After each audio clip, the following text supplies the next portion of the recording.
god, hello. Welcome to Baby's First Bloons. We did the first two levels last time, so now we're gonna do the next two levels. I've been burping and shitting and farting and pissing all day, dude. Dude. We are on the third level. It's called Town Center. As I did the first two in the last episode, and of course I have it on auto start. Okay, no, that is good. Smells Noodle. We had an amazing day of foraging. Oh, yeah.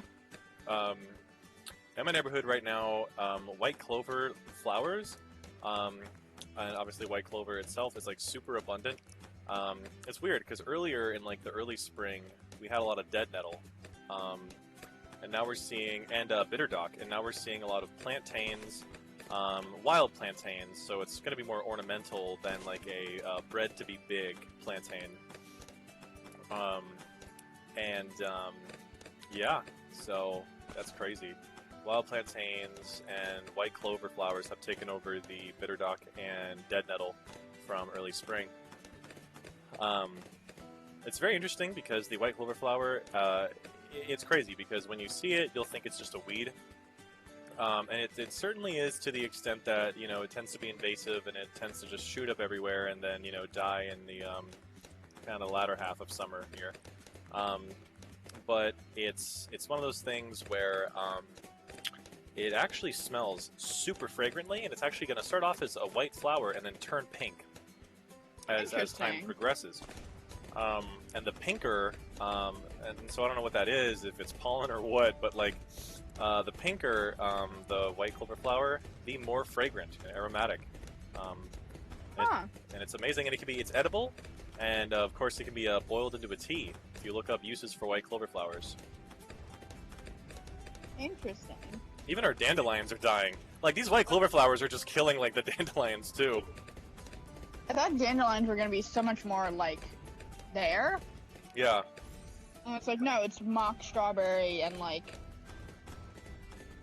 you know, freaking buttercups and shit. But we are trying to get, of course, into planting actual stuff. It's so funny because I've been getting into foraging recently and, you know, finding uses and just familiarity and comfortability with wild-grown plants, and not just, you know, thinking that everything has to be, you know, store-bought and stuff, because Mother Nature provides.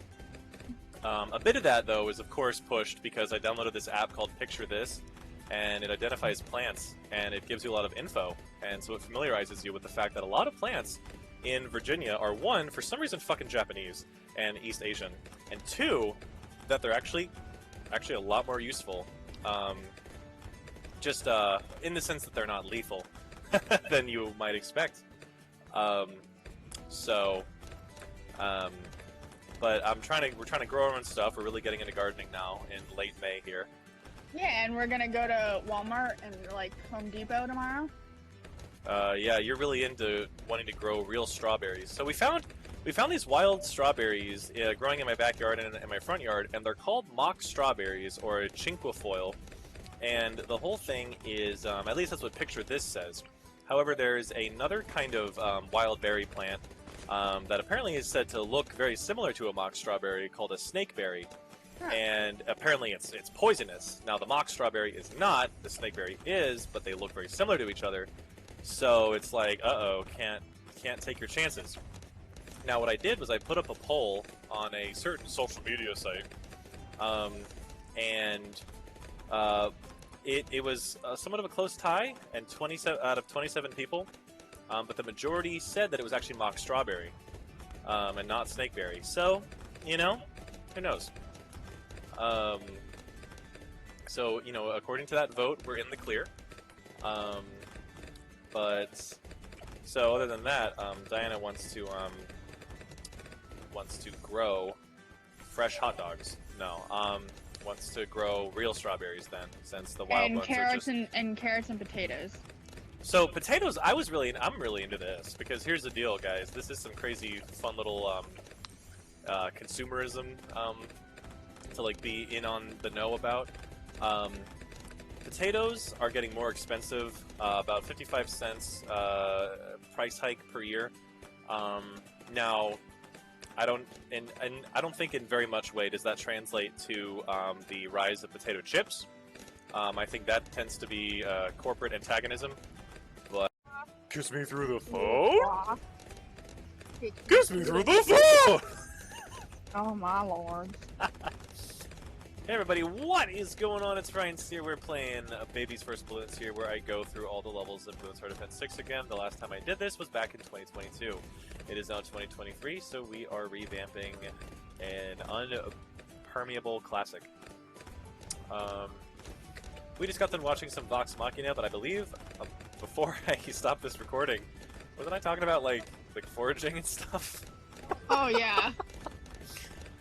We had a minor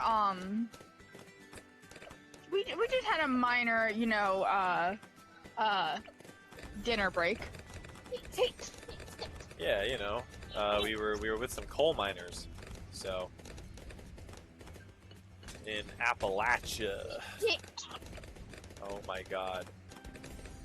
All you do is sneeze 9 bajillion times. You get it out of your system yet? You got like sneeze diarrhea. Or as it's properly spelled, diarrhea. Diarrhea. Diamaya. Alright, solid. We beat that level. I was done talking about foraging stuff. Where Ooh. we had discussed white clover leaves. Yeah. Are very, very fragrant, especially when they turn pink. And but right now we were trying to grow a lot of plants, like for real, in pots and in garden beds in our backyard. And the thing that I've noticed is that there is a lot of plants that grow on the actual, you know, ground that I feel like might take away from, you know, what we're trying to grow, just in terms of, you know, nutrients hogging and whatnot. And one of them is grass itself. So there's this type of grass called Kentucky bluegrass meadowgrass, and it's really just a decorative ornamental turf and like cattle feeder. You know, pretty much of which, you know, we don't have. I'm not growing cows, you know, in my neighborhood, so I don't need that. And so I'm ripping up all this meadow grass in my backyard, at least in this one spot, because I think ideally, you know, if provided you care about, like, you know, ecosystem biodiversity, you know, if you're trying to actually just, you know, kill the plants and, you know, try to like hardscape some kind of patio in your backyard, that's one thing.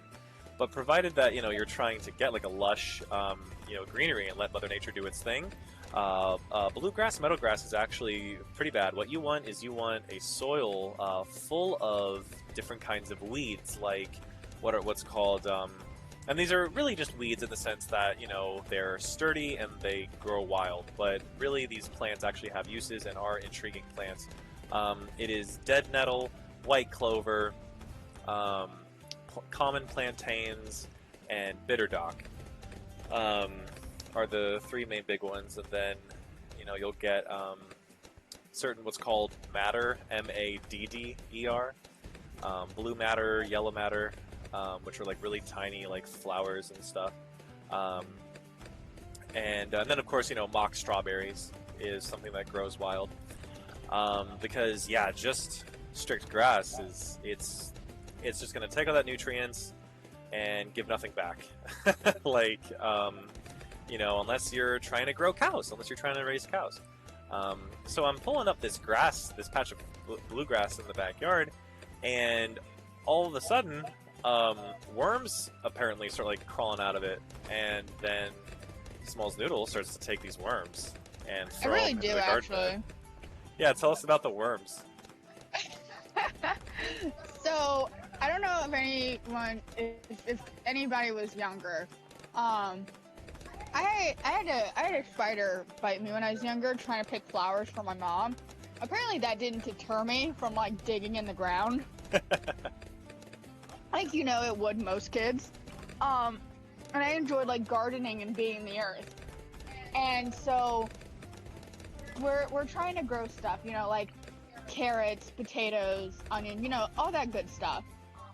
Trying to have her hand at, like, you know, the more, what's the word for it? Heavier plants, I would say the word is. Bird is the word. Like